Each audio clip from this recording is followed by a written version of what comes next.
What's up, everybody? Welcome to the set of The The Business Business Temple. Temple. This is your co-host, Super Alex. And your co-host Super Ravens, ready for the day. Let's go. Woo! What's up, everybody? We are actually live here in New York City for our second consecutive live stream right here. Oh my gosh, you know the energy is always different when Super Alex and Super Ray are together, and we're Yeah. about to bring you something awesome this weekend. As always, start your Saturdays right. We are live on YouTube every single Saturday, 9 a.m. PT, 12 p.m.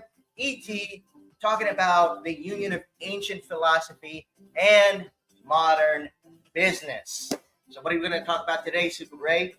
Super Alex, we're going to be talking about Bushido in business. And I can't wait to talk about this topic. It's a hot topic out there. When it comes to business, how do you use Bushido in your company, whether you're an entrepreneur, employee, whatever it may be? We have a lot of opinions on this. And even before the show, when we did our prep work, it's all love though. It's all That's love right. because guess what? Some things may work, some things may not. It's up to you to decide. And please leave a like, a comment, or whatever it is once you hear us out and share your opinions. We love to hear from you. Let's get it. I think it's time to get it. Yeah, I can't wait to get on this topic. So, as we were doing some research on this topic, I found that it was so interesting because the first thing I thought when I was doing the research on Bushido, okay, this is a martial art.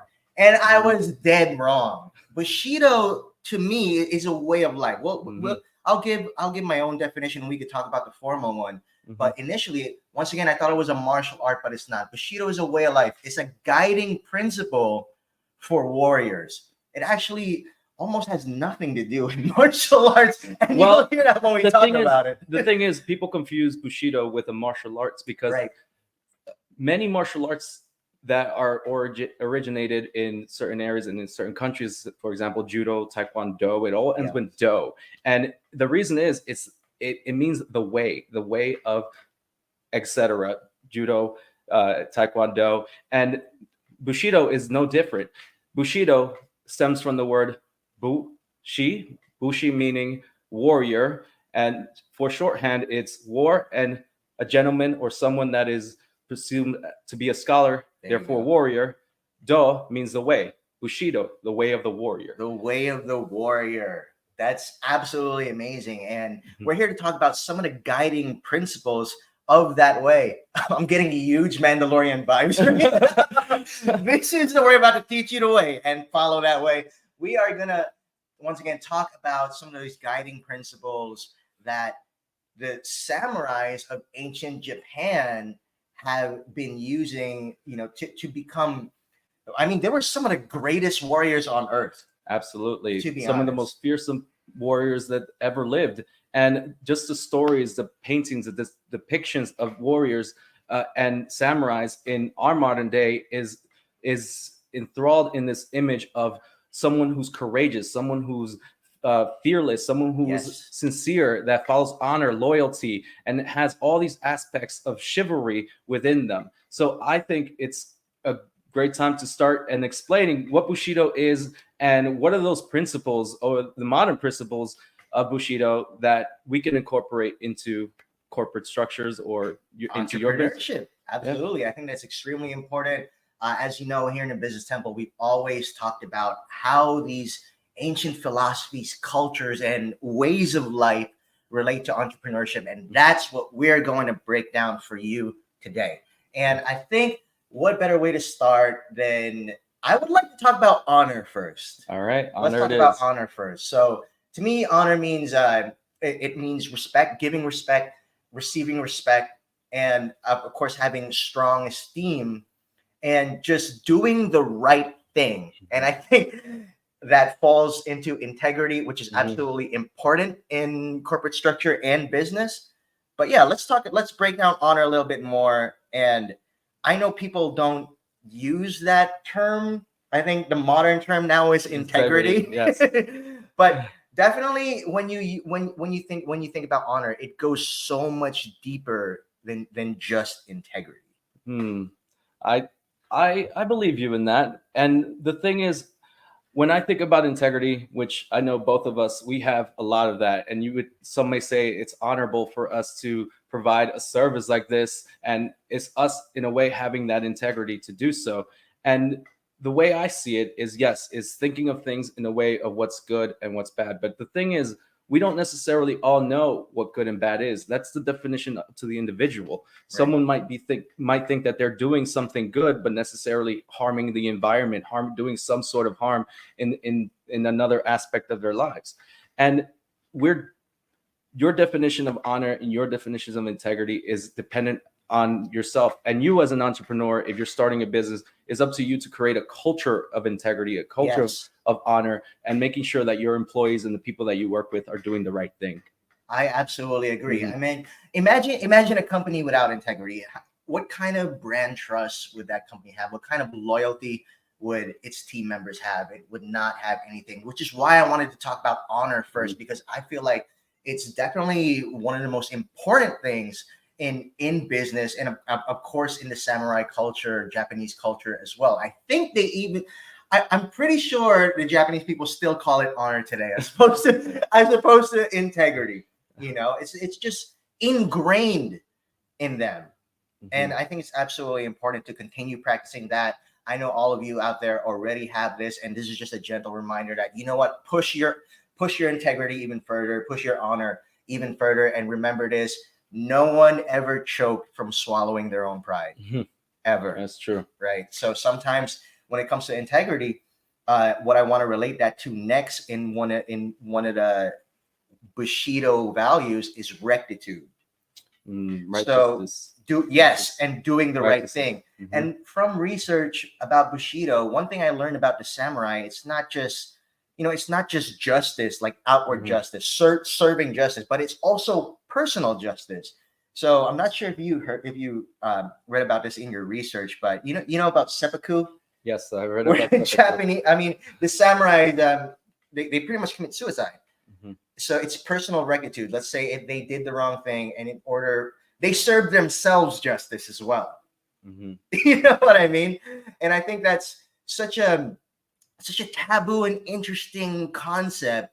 And how are we going to tackle that and relate that to entrepreneurship? Oh, well, you know, obviously we're not telling anybody to commit suicide or anything like that. But the main point here is justice, being righteous, being morally upright. But then also how I would relate that to entrepreneurship is that, you know what, you got to call yourself out for some things. You got to be accountable for some things. Just because you're the boss of your own company, just because you own the company and you're the CEO and all that stuff, that does not mean that you're untouchable. That does not mean that you can do whatever the hell you want. You got to be accountable for the things that you do, and it's extremely Well, important that you hold yourself accountable too. I have a counterpart to you, Alex. Shoot. And in that regard, when it comes to righteousness and doing what's the right thing and committing seppuku, I would say that it's very final. You can't really take those words back. You can't take suicide back. It just happens. It's the honor within life and death. The belief system stems from Zen Buddhism, and Zen Buddhism believing that life begins during death. Like you, Yeah. and for you to fall on your own sword, and they even say that you're falling on your own sword, you're destroying yourself. You're either destroying yourself or your career, or it could do permanent damage to you. And in doing the right thing, there might be some repercussions. I'm not saying don't ever not do the right thing. I'm not saying be an asshole to everybody you meet. I'm not saying that at all. No But good deed goes unpunished. but what I'm saying is, yes, no good deed goes unpunished. If in the concept of you openly admitting, taking full responsibility, knowing that it was not just you, but perhaps a team, and they're not sharing responsibility, it's you falling on that sword, then that's not a righteous thing to do. That's a dumb thing to do. That's I a good think one. people should understand that there's a way of being in the right side, and in a way of doing it in the right way. You can own up to the things you do. You can own up to the things they've done, but think about what the repercussions are if doing this would put a stain in perhaps your career. By now, this mistake is now tied to one singular person. Now this mistake is tied to you, and then everybody will remember you as that person if it's a big mistake. Yeah. But if you allow yourself some time to reflect, to think, to own up to it in a way where it's not just all on you, that you're falling on the sword. Rarely things happen when you're in a business that is the sole fault of an individual. And you need to think about, how do you, I would say, not get too caught up in those mistakes, because mistakes are going to happen, and doing the right thing by fixing those mistakes is what should happen. You should come up with a plan on how you can fix those mistakes instead of just falling on your own sword. Giving up and falling on your own sword. You know, that's such a wow. That was amazing how you really related it to that. And I think that's such a powerful leadership dilemma that people go through in business and in corporate culture today. You know, who pointing fingers, who's gonna take the sword? You know what I mean? But I really love how you, Super Ray, how you really kind of analyze the entire part and be like, let's question it first. Don't just don't just because your CEO tells you to fall on that sword doesn't mean you're gonna do that. Yeah. You know what I mean? Look at the repercussions first. Really look at the repercussions, and if it's not aligned to you, is that really the right thing to do? Absolutely. You know what I mean? And wow, that was good, man. Yeah, I mean, we've talked about this a little bit right before, and I see the way of the samurai, the way of Bushido, as the form of having the perfect employee. As far as an entrepreneur, as far as the boss goes, you want to think more like a shogun. You don't really want to think in a way of this paradox, this parable of honor, sincerity, benevolence, courage, loyalty, etc., and so forth, because we all know we live in a ruthless game. We're playing a ruthless game, and being a real warrior means making sacrifices, yes, but also attacking and knowing when to attack, and being precise and precision, to being smarter than the next person. And that's the truth of being a business owner. You want to be on top, and in order to be on top, sometimes you have to be ruthless. And if you want a perfect employee, you adopt Bushido within your corporate structure. And there are articles about Bushido and the paradigms of corporate Bushido written by few people, how you can create a family around this particular structure. And the Japanese people, they do a great job in establishing that kind of structure within their own companies,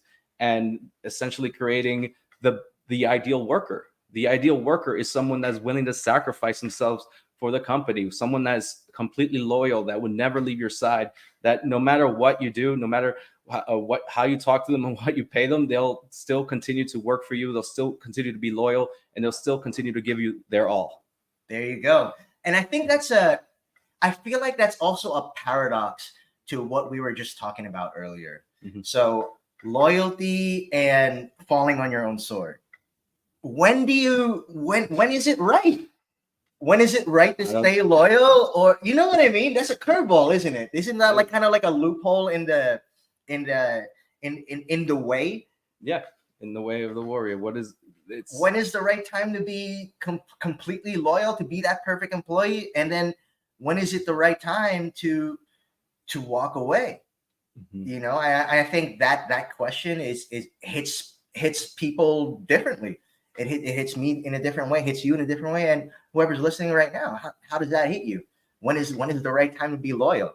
You know, I would obviously say 99% of the time, but then I feel like that 1% of the time is when there's that internal GPS in you that's blinking, telling you that, you know what, I'm not being treated right in this company. You know what, my leader is a piece of shit. My CEO is a piece of shit. This company is crap. And I'm not going to fall on my own sword for this. But then one thing I want to say here is that, yes, loyalty and this and that, but yes, be loyal, but also you got to learn when to draw the line, because not only do you have to be loyal to the company, you're also loyal to yourself. Yes. Does that make Absolutely. sense? Like I'm also loyal to who I am. I know you're loyal to your beliefs, your past, whatever happens. So there's that, you now have that conundrum. You know what I mean? And I personally would be loyal to me first, especially if that company or whoever it is I'm working with is not in is something that I'm not aligned with, or it's something that drains me, something that hurts me, God forbid, then you don't have to be loyal to that cause if Mhm. you're not aligned to it. Remember, loyalty goes both ways. It's a two-way street. You got to be loyal to yourself too, Mhm. right? So I think we covered that loophole, right? Covered that little paradox right there of loyalty. I believe next would be sincerity, isn't Sincerity. it? So I know I want to talk to you a little bit about this because you're in marketing. And I know there are a lot of ways where people can just, throw throw these misinformation around on social media just to close more sales and all that. And is how is it going now in marketing? Like, Mhm. are people actually sincere? Is there a sincere marketer out there? Well, it's like saying it's like there's serious salespeople out there, or like Yep. politeness, or Hmm. how far that I go. And what can we do about I mean, honestly, this is why there are powers that be that govern our everything that we do, whether it is marketing, whether it's sales practices, whether it is the way that we live. And if it wasn't for those laws, it'll be the wild, wild west. So it? Yeah. being sincere, following the rules, following those guidelines, knowing that they're put in place for a reason, is so it doesn't become a wild, wild west. And in being sincere from a marketing perspective, to me, it means being truthful with what you're selling, truthful with what you're advertising, and not selling something or providing a service or a product or something that's is not is overvalued in the way Hmm. that is presented. So if Hmm. as the end user and I'm receiving this product and you're hyperinflating this product, telling me it's the best thing to come to life, better than sliced bread, then it better be. It just better be. So for me, when it comes to like sincerity, honesty, is establishing those norms, establishing that parameter, and setting those expectations for the person that you're providing a service or product for. There you go. And as a sales guy, my main thing is don't Yeah. oversell and underdeliver. That that's Yeah. not sincerity at all. Like you're just looking at this client or this human being as another number. Mhm. And a lot of salespeople do that, and I do understand why. It's a very demanding job. The targets every week, every month, every quarter are so demanding, and it kind of desensitizes your emotions and how you perceive other people. And also we the consumers are at fault at this because Yeah. we always want the best. We don't want the mediocre product, we want the best product. And in chasing that, we want someone to assure us that what you're providing is the best. So it really puts us in a precarious situation where we have to kind of mention that yes, this might not be the best, but we are okay. But who in the right mind as a salesperson would ever say that? You would always say this is the best product, this is the Mhm. best this is the best Mhm. that. And but doing it in a sincere way is the is a conundrum there for me, because Yeah. how can you claim if something is the best if it isn't? And how can you do so in a way that excites the person that is purchasing your service or your product, and not make false claims or make false advertisements, to be honest? So the way I would answer, I don't know if you formed that as a Yeah. question, but the way I would answer that would be, if you were my customer, I would say, this is the best for you. Mm, Make it more personal, make it more customized, be genuinely interested in that person. I think that's a form of sincerity. Am I right or am I wrong? absolutely. Because we can also say this is the best business and philosophy channel in YouTube because nobody else does it. Nope. You know, but the I think the bigger question that we have to answer is now, as a sales professional, marketing professional, how do we become more sincere? Mhm. What do we need to do? Well, we look at Bushido. We look at Bushido. The Follow the way. Follow This the way of the is Lord. the way. Listen to TBT every weekend. On top of that, I would say treat your customers like human beings, because they are. Once again, I mentioned a lot of salespeople are out there just going for the numbers, going for the stats, and to some extent or to some period of time, yeah, it'll work for you, but you will lose your soul in the process. Mm. You don't want to be sold that way. You don't want to be marketed to that way. So don't do it to other people. Well, that's assuming that everybody has a soul. Right. Yeah, you are absolutely right. I'm glad we still do. But yeah, so there you go. Sincerity. Oh, that was a good one, wasn't it? I wasn't expecting that would go so deep. But the next one is benevolence. Benevolence, yeah. And I think benevolence is extremely important in a business, especially if you are the owner of the business, because you have so much control over how much you can give back. Mhm. There are a lot of companies out there. I'm talking about big companies here who underpay their employees. Yeah. There are a lot of companies out there. Once again, big companies who are only giving 1% of their shares to donate or to the community. Mhm. You know what I mean? And there's not enough giving back going on, I would say. Where's your head at when it comes to benevolence? I would say we live in an age of record profits, where a lot of the services and products that we use and purchase are very much at the very top. We watch movies that are from Warner Brothers. We watch movies from big production companies. We buy our items from Amazon, and Yeah. we forget that the more that we centralize the money that we're using and basically our votes, we are telling these companies that it is okay. It is okay to abuse us. It is okay to pay our employees unfair wages. It is okay to not pay our writers. It is okay to tell them that we're going to replace you with AI. And we don't want to live in that world. I don't want to live in that world where the humans and the human experience is now lost in the way that we do business. It is now all just machines and robots. I don't know how many times you picked up a call and got in a customer service and there was a robot and you felt happy that was the experience you were getting. I don't want to live in that world. I want to live in a world where everybody is paid fairly based on profits. And I don't think that we would ever see another day where these big corporations do so, because we don't allow them. We allow them to do so. We allow them to take advantage of us. And if you're going to be an entrepreneur, I'm hoping you're a benevolent entrepreneur. Like Alex said, making sure that you're giving back. If you are producing record profits, that you are sharing that experience and you're sharing it with the employees, because that is the greatest motivation. Not a pizza party at 12 p.m. on Fridays. It is giving them actual cash, saying, "Hey, we did great. Here's some cash to showcase how great that we did." And I promise you, those employees will be very, very happy. Yes. And the thing is, it's just what's so mind-boggling is that it's so simple. Mm-hmm. But I think what makes it complex is greed.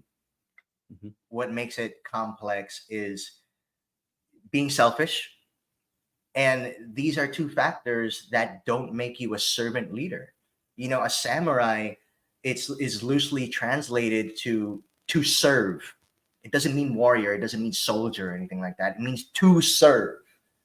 You're serving the shogun. You know what I mean? And so it's very important to realize when you are the CEO of your company, or if you are the CEO of your company, that you're serving your people. You are serving them.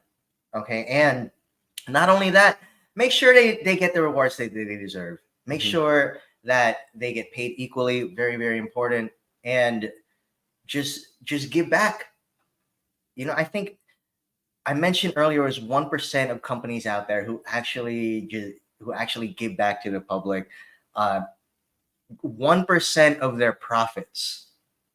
That's insane. That's so small. I usually bump it up to 10% at least, Hmm. giving back out there. And I think we could go on to the next one. I think we've got one more left, and it's a very important one, and it's respect. Let's talk about respect. A lot of people out there, I would say when I'm thinking about respect is when I go when I own a company, I would talk to the CEO the same way I talk to the lowest ranking person there. I talk to the lowest ranking person there, and I would treat that person with the same respect that I would give the CEO. To me, that's how I show respect. I I mean, I wholeheartedly agree. I think we all come from a place where, yeah, especially us being immigrants, we know what it's like to work our way up.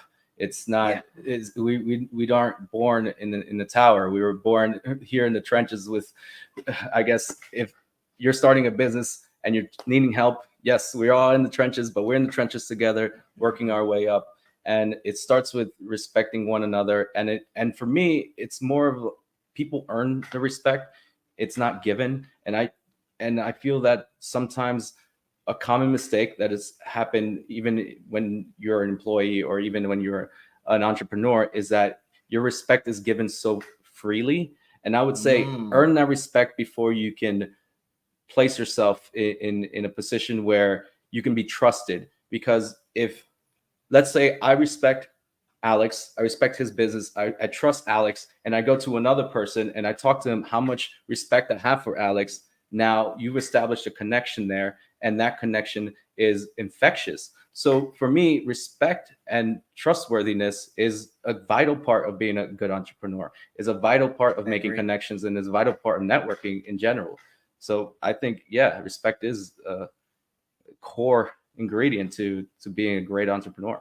Absolutely. And I would also like to add, when it comes to respect, in this modern day and age, I want to build up what you Mhm. said about earning respect. So in this modern day and age, you could quit your job, start a Facebook business page, and then call yourself a CEO. You could literally do that. Yeah. You could literally do that. And I would say, it's extremely easy to go that route. Some people might call that an overnight success, but what did you earn? I would always say, let your work speak for you. Fuck the titles. Fuck it. Yeah. Titles. Fuck it for now. You know what I mean? Don't it That's not the way to earn respect. Mhm. Okay, let your work speak for you. Just put in that work every single day. Pay your dues every single day. You will earn it. And I promise you, earning it feels so much better than adding something on your Facebook or LinkedIn profile, calling yourself a CEO the following day after you quit your job. I know a lot of people that do that, and they just end up, they're not happy with themselves when they're around other people who actually have earned, other leaders who actually have earned their respect. They feel small, and it's just the reality of it. Don't take that easy route when it comes to respect, when it comes to trust. These things are built, these things are earned. And I know you have one thing I learned from Ray when we became friends. I think we're friends 3 years now, more or Yeah. less. It takes you. Did you say it was It's 2 years. 1 or 2? Oh, 2 years for you to actually begin. What is it? I'm not Dude, gonna talk for you. it's all good. Yeah, it's like, yeah, it takes me about 2 years to actually call someone my friend. And the reason Mhm. why is because I want to see the person's value, and I want to see a person for who they are as a There you whole. go. And even in my relationships is the same thing. I kind of give like a 2 year time trial period where is I'll date you for 2 years and I get to see all the aspects of you, and then we can decide whether we want to continue this subscription or not. And I think that's a very important part in Yeah. understanding, is taking the time to trust and learn, and then establishing respect and trust. And I think also it falls into credibility. I don't know if that was been talked about too. you become more credible to your audience if you have that time frame of expertise and you have that longevity of experience. And I think right. that's a crucial part of owning a business. Yes, like right now, once you're just starting, especially you startup entrepreneurs out there, it is going to take some time to establish that. But put in the work, and you're going to see dividends pay off eventually, because now you already established that you are this person, you've established this identity, and now people associate you with this identity. It's not like Alex said, you put up a CEO title on your Facebook and you're automatically a success. It's like, let's say if you're a CEO and you started a company, you're a CEO for now 2 years. Now, okay, now you can tell yourself that, and you can tell other people that, look, I've been doing this for 2 years. I've been working on this craft. I've been building this thing up, Right. and I'm there's no stopping you. Yeah, and no one can take that away from you. Mm-hmm. You know, absolutely. So I think that's extremely important, man. What's the 2-year trial period? I thought that was funny. Well, I passed it. I'm glad now that we're friends and we're doing good. Yeah. And so one thing I want to leave y'all with is that be patient. Ray already said it. You know, follow the way. This is the way. This is the way. Follow the way, and I promise you, you will receive those dividends. Be patient. And if you want to learn more about patience, we do have an episode about that. Taoism and entrepreneurship. Head straight to our YouTube channel. A bunch of our episodes are there. You want to listen to our older episodes? We've got a bunch of episodes on Clubhouse. We started there. Link in the description below. Make sure to follow us on Instagram as well. All our socials are in the link. We want to wish y'all a happy Saturday. Oh my gosh. Start your weekend right with us. Thank you very much for watching. Ooh, I feel good. I feel great.